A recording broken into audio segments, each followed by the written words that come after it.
मौसम विभाग को पता होता है कि किस साल एल नीनो आएगा और किस साल नहीं आएगा। अमूमन एक बार अगर एल नीनो आया है तो 3-4 साल के बाद ही वो एल नीनो आता है।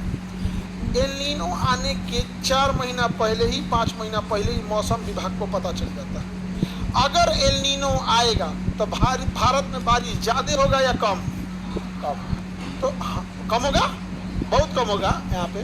तो बताओ, क्या उस समय भारत के मौसम विभाग को किसानों को यह चेतावनी देनी चाहिए कि नहीं कि आप वैसा फसल मत बो जिसमें पानी का डिमांड ज़्यादा है?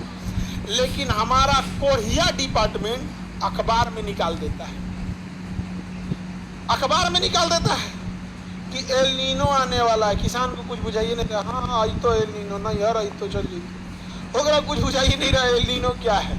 किसान को क्या ही समझ में आ रहा है। और किसान क्या हो रहा है? बर्बाद हो रहा है। किसान क्या हो रहा है? बर्बाद हो रहा है। हो गया काम खत्म। तो ये तो गवर्नमेंट की जिम्मेदारी कि हम लोग अपने छत पे डॉपलर रडार लगाए और हम लोग मौसम पता करें प्रशांत महासागर में जाके। हम लोग से तो हो नहीं सकता। अब आप में से 90% विद्यार्थी, चाहे आप ऑनलाइन वाले हो बच्चों या ऑफलाइन हो, आप ईमानदारी से बताओ, आप में ज़्यादातर लोग किसान फैमिली से आते हो, ज़्यादातर किसान फैमिली से।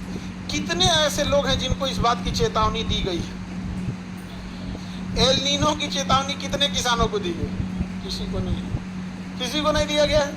अब बताओ, फसल बर्बाद हो गया। वो बो दिया धान, मान के चलो किसान बो दिया धान, और इधर हो गया एल नीनो, होगा तो धान चौपट।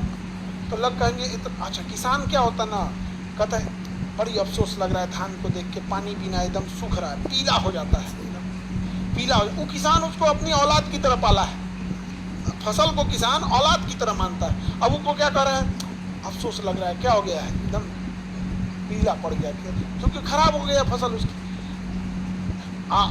जिस वर्ष मान के चलिए एल नीनो आने वाला है, उस समय बता दो धान की जगह कुछ ऐसी फसल बो, या फिर धान के अगर बोएगा भी तो प्रॉपर पानी की व्यवस्था रखेगा कि नहीं रखेगा?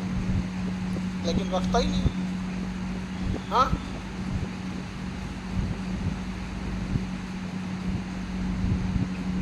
हाँ, बारिश के समय बारिश आधा कर देगा, मतलब ऐसा नहीं कि सूखा कर देगा, जितना बारिश होना चाहिए उसका आधा कर देगा।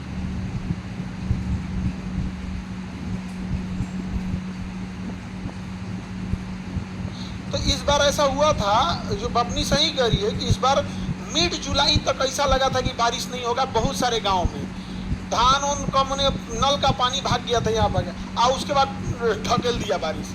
बहुत सारा किसान धान नहीं रोपा था, ये डरे कि कहीं बारिश न हो, और पूरा भर दिया, पानी भर दिया। ये काम किसका है? एक किसान का तो नहीं है, ये काम मौसम विभाग गवर्नमेंट का है। लेकिन किसान के पास ना, किसानों को मार दिया है एकदम यहाँ पे। जैसे हम आपको बताएं ना, आप जानते नहीं हो इसलिए आप आवाज़ नहीं उठाते हो। जैसे हम एक्सरे मशीन लगाए हैं, आप हमारे यहाँ कोई एक्सरे कराने आएगा 35 रुपये में करके भेज देंगे, 35 रुपया में।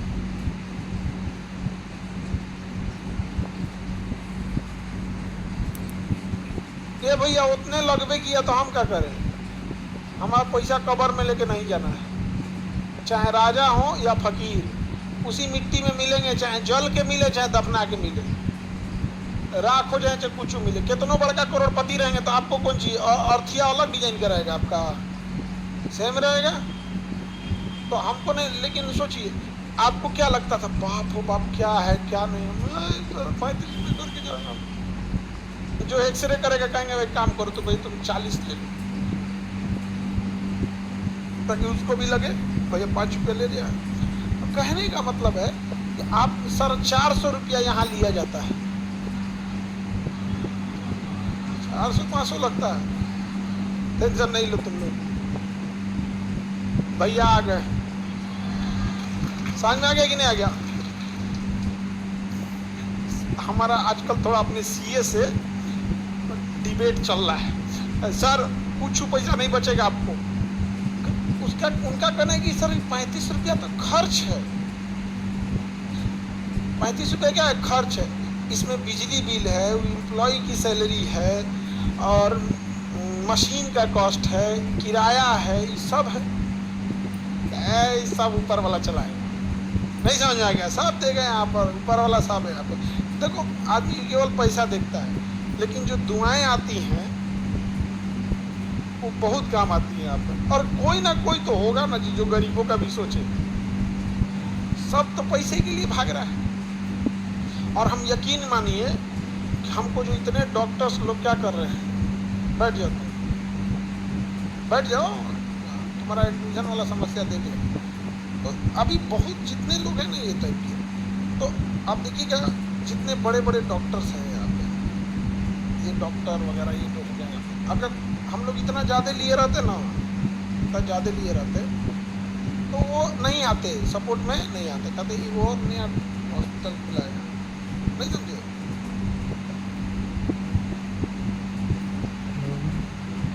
सर 100 रुपया कर दीजिए ठीक रहेगा। हाँ, अरे ऐसा कुछ नहीं बाबू, देखो इस देश में ईमानदारों की कोई कमी नहीं है। हमको ऐसा नहीं करना है। कोई आएगा एक्सरे कराने, भैया आपके एक्सरे पे 35 रुपया खर्च है, आपको एक्स्ट्रा में 2 रुपया देना है चाहे 100 रुपया देना है, देके चल जाओ।